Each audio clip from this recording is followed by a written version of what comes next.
जैसे टीकू सर और शक्ति सर का ना बिल्कुल आंकड़ा उल्टा है। जैसे शक्ति सर हैं, इन्होंने जितने खतरनाक रोल किए ना, मैंने सुना है कि बैंक में अपने पैसे भी जमा कराने जाते थे ना, तो वो कैशियर अलार्म बजा देता था पुलिस को कि शायद डाकू आ गए।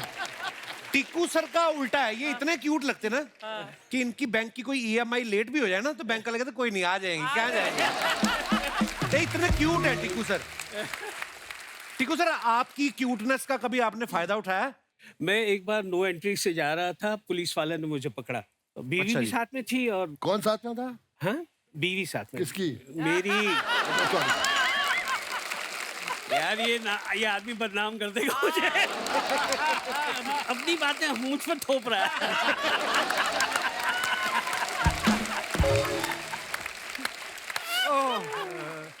अब मुझे पकड़ा, उन्होंने साइड पे रोका और वही ट्रैफिक हवलदार, अरे सर आप हैं?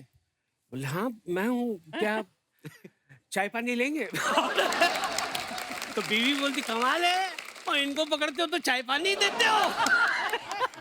और फिर मुझे कह रहे हैं कि आज हम घर पे जाके बताएगा हमने आपको पकड़ा।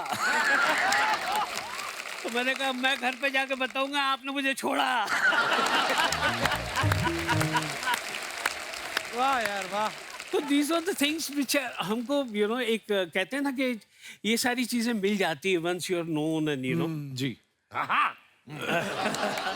टीकू सर, शुरुआत कैसे हुई थी आपकी? आप कैसे आए फिल्मों में? मैं एक्चुअली थिएटर करता था। फैमिली में कोई था आपकी एक्टिंग फील्ड में? नहीं कोई नहीं था, मेरे पिताजी तो डॉक्टर थे। अच्छा जी। और मैं एक ही था जो। आप भी सीनियर लॉयर लगते हैं हाई कोर्ट के, है ना? तो आज पहना भी है। काश बनता। फिर एक प्ले हमारा देखने आए थे, ये जो है जिंदगी के हमारे डायरेक्टर। तो उन्होंने देखा, बोला छोटा सा रोल है, करेगा? मैंने कहा ये जो है जिंदगी में कौन नहीं करेगा, कुंदन शाह साहब थे। अच्छा। तो हम गए तो वो लाइन में बस ये क्या हो रहा है लिखा हुआ था 5-6 बार। बोले ये बोलना है? बोले हाँ, जब भी तेरे को बीच में ऐसे दिल करे ना तो बोल देना ये क्या हो रहा है, बस बोलो ओके ठीक है बोल देता हूँ। और पता नहीं किस तरह से बोल दिया या क्या जोर लगाया मैंने। So famous that line became. It became a His famous line. identification actually. ये क्या हो रहा ये है? क्या हो रहा है? 50,000 तरीकों से बोला था तुमने, अलग अलग तरीकों से। ये क्या हो रहा है? मुझे अपना टैलेंट दिखाना था। बस वहां से बस शुरुआत हो गई। Thank you. अच्छा, हमारे शो में ना पेंडल साहब कभी कभी लड़के लड़कियां बन के आते हैं। ये आइडिया हमने रफू चक्कर से लिया था जब आप पहली बार लड़की बने थे, और आप लग भी बड़ी खूबसूरत रही थी। वो तो अभी भी रहे। नहीं। जब वो सीन शूट कर रहे थे तो टाइम लगता है शूट करने में, बीच बीच में कभी बाथरूम भी जाना पड़ता है, तो फिर कौन से वॉशरूम यूज करते थे आप? कंफ्यूजन नहीं हुआ किसी को देख के? नहीं, कंफ्यूजन नहीं होता था, बस उनकी आंखें बाहर आ जाती थी जब हम जेंट्स में जाते थे। But Kapil, I must share one thing. एक पिक्चर हमने की थी तरकीब, अच्छा जी। मिठुन एंड मैं भी था। हाँ, इसी की बात बता रहा हूँ। उसमें एक सीक्वेंस ऐसा था जिसमें इसको लड़की बनना था। एंड बिलीव मी, ये लड़की बन के इतना कॉन्शियस था तो हम खास इसको छेड़ते थे, ना करना यार, जरा से थे ना करना यार। ये पानी पानी हो रहा था शर्म के मारे। अरे यार देखो, कोई लड़की बनता है तो यूं करो ना, ये जो करते थे तो वो कोई किसी के साथ भी ना करेगा।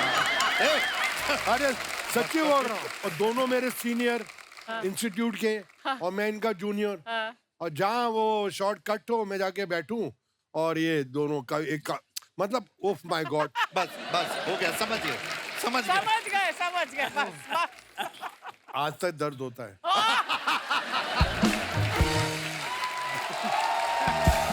दिल में।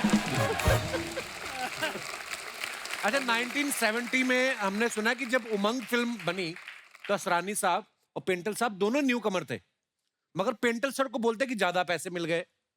असरानी साहब, ये सच्ची बात है असरानी साहब? यस, मैं बताता हूँ। हम सब लोग साइन हुए, it was film by Guru Dutt films.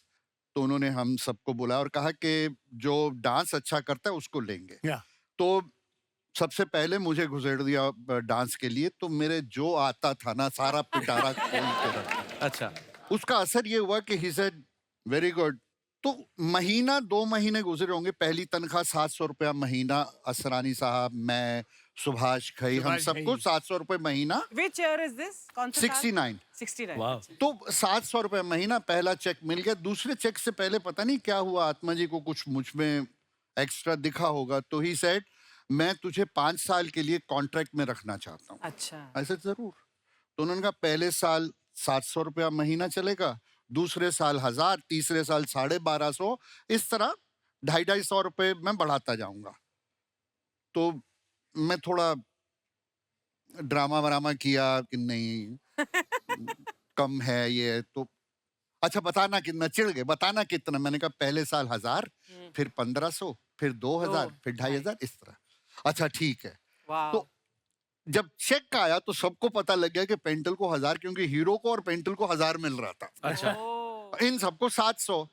तो उसके बाद जब भी मौका मिलता था, जब कभी हम बैठते थे आराम से, जी। तो ये 700 की खुजली निकलती थी सुभाष की, और सुभाष घई। तूने ज्यादा पैसे लिए हमसे। असरानी साहब, आपने 300 रुपए कैसे वसूले फिर इनसे? तो सुभाष घई और हमको लगा यार ये इसका आंदोलन करना चाहिए। ये गलत है। जी। गलत है। सब फिल्म इंस्टीट्यूट से हैं, थोड़ा डांस अच्छा आता है तो इसका क्या मतलब है? तो सुभाष घई हमारे लीडर, अच्छा जी। और 2-3 को और को तैयार किया, बाकी सब भागे, मैं साथ में था। अच्छा जी। ऑफिस, आत्माराम जी के ऑफिस में नॉक किया, आपसे मिलना है, बुला जाइए। सर ये क्या है, आप हमको 700 रुपए देने और लोकल पास अंधेरे टू चर्च गेट, उसका क्या फायदा? और उसको 1000।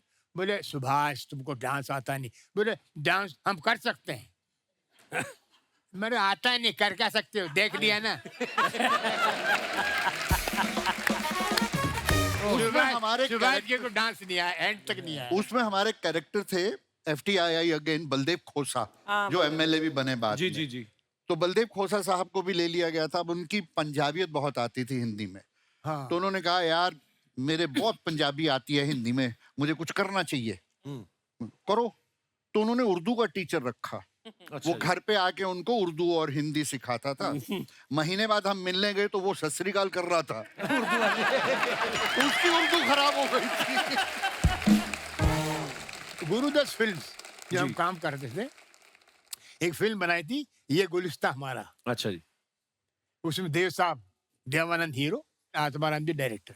सबसे पहले 4 बजे जगने वाले देवानंद, अच्छा जी। जैसे आपके अक्षय कुमार को 4 बार पकड़ा ना अपन, आप 4 बजे सबको जगा देते जी। हैं, सेम थिंग देवानंद साहब। अच्छा। तो एक फिल्म कर रहे थे हम, कलाबाज, अच्छा जी। खजाने की तलाश में। हम नैनीताल जाते हैं और रास्ते में इनको मालूम पड़ जाता है कि खजाना कहाँ पर है। एक पुजारी जो बोट में बैठा है बता देता, हंगल साहब प्ले कर रहे हैं। अच्छा जी। हंगल साहब बोट में मर जाते हैं, उनकी लाश को मड आइलैंड पे उतारते हैं। अच्छा।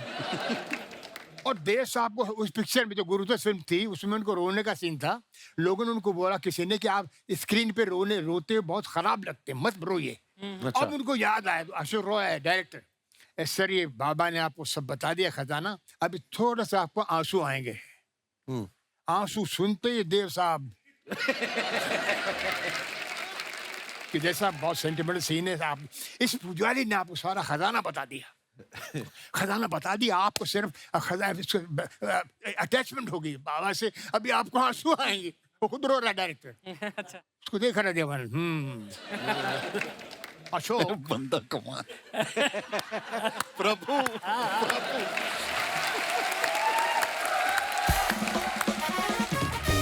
वो हंगर साहब लेटे हुए हैं, डायरेक्टर को कंधे पे हाथ रखा देवानंद ने।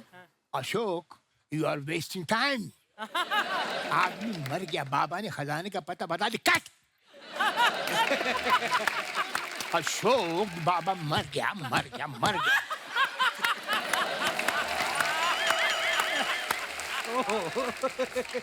वो हंगल साहब, टेक करते हो क्या? टेक। ये क्या चल, ये क्या चल?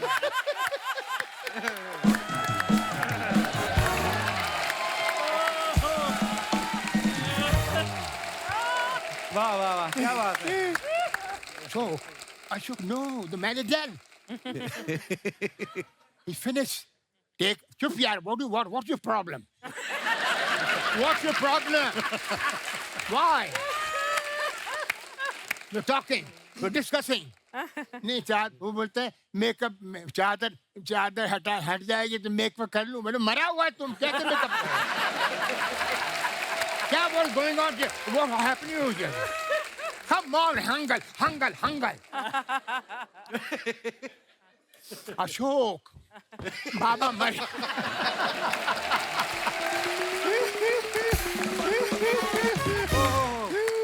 एक मिनट जी सर, प्लीज प्लीज। मैं इनको रोल सुनाने गया। हंगल साहब की बात करता हूँ। ये इनकी एक शॉप थी यहाँ पे क्रॉफर्ड मार्केट में।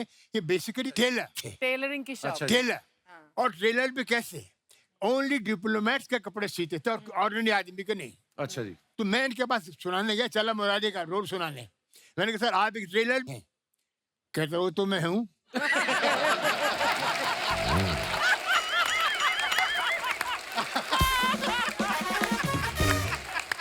क्या बात है।